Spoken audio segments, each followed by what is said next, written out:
If Minnesota want to do anything this season, they're going to need Anthony Edwards and Julius Randle to start defending better. Like, much, much better. There's so many things going wrong for them right now as they come off their third straight blowout loss. It's impossible to pinpoint any one disastrous facet of their game, but right now, their two most trusted players are also their two worst defenders. And that feels like a recipe for exactly what we've seen lately. Because NBA teams know this, and they're just putting either of these guys into actions as a scouting report staple.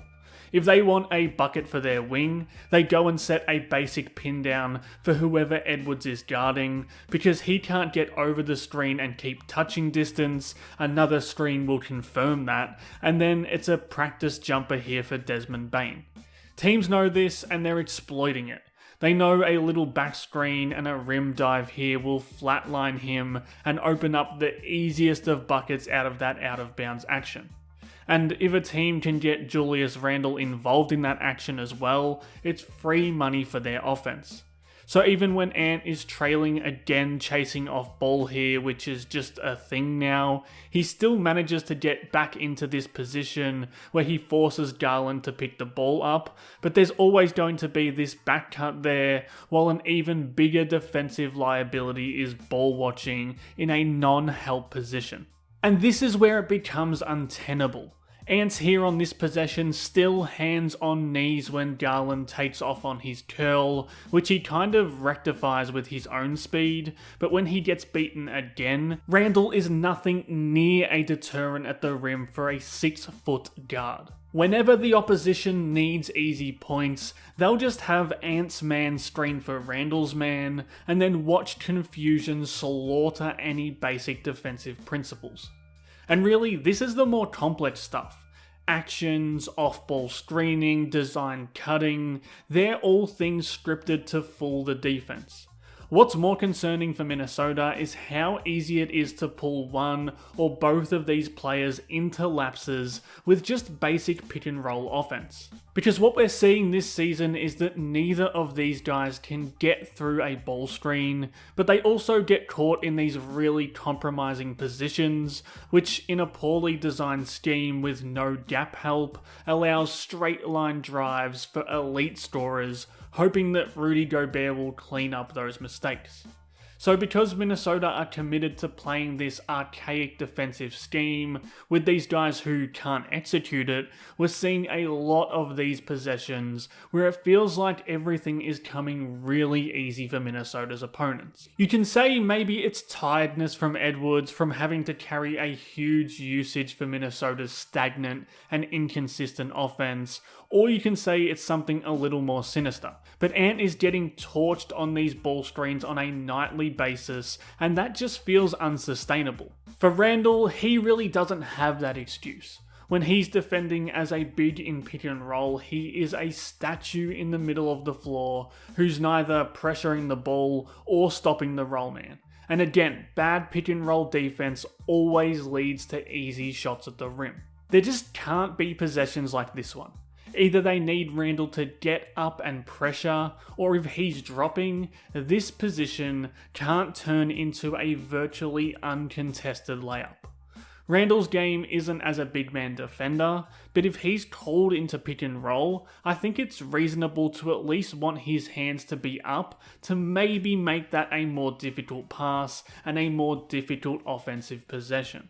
Again, maybe it's just me, but when they are throwing a straight double at the red-hot Kawhi Leonard, I'd like to see both players here with active hands and some urgency within it, and then some sharper rotations on the backside of it to make that a strategy worth deploying. That feels like the bare minimum, but we're really not seeing it from either of these guys right now. Both of them are super slow to react, seemingly unwilling to put in an extra foot of effort to cut off a drive, and frankly, pretty destructive to a team defense that I think is already fighting against their lack of defensive personnel and the creativity from the coaching staff. It's always tough to survive one checked out defender in the modern NBA, but having two of them out there for huge minutes makes things really tough for a defense. And while this has got worse in the past 3 games, Minnesota's defensive woes have been a trend for a while now. In the past 15 games, Minnesota ranked 18th in points allowed per 100 possessions, which is almost impossible to do on a Rudy Gobert team. Now, there's a lot of factors going into that number, but the main one is that Ant and Randle have both been like bottom of the barrel bad for a while now. It's the on-ball work rate, the off-ball awareness, and also the willingness to help to try and cover some holes left by other defenders on any given possession. But really, I think the thing that annoys fans the most is the real lazy possessions. Like when this rebound is secured, Randle is standing next to Marcus Smart. So I don't think these fans should just accept this gap between them when the pass is made for that fast break layup.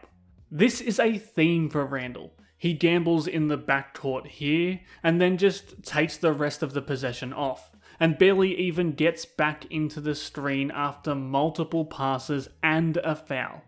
With Edwards, we're at least getting 30 points a night, while he's controlling the entire offense in this point guardless team, but Randle has been one of the worst high usage offensive players in the league for at least 20 games, which makes this all feel a little less acceptable. Having a second option who is killing them on offense and on defense just isn't going to work for any team, let alone one who considers themselves a playoff threat. And that's not to absolve Edwards either. Sure, it's Randle with another missed shot and fumbly rebound here, but that doesn't mean that up the other end of the floor, Edwards needs to lose sight of his man completely and give up the dunk. Because ball watching and zoning out off ball has been his weakness, just like Randle's transition laziness. Backcuts are such a demoralizing way to give up easy points, and both of these guys do it a ton, especially Edwards, and especially in the last month or so. These two guys just don't fit together well. I think we kind of know that by now on both ends of the floor. Their weaknesses and their strengths are exactly the same, and that's been kind of brutal to watch lately. But if they don't up their compete levels by a significant margin very quickly, this Wolves team is going to fall into some dark places in this home stretch of the season.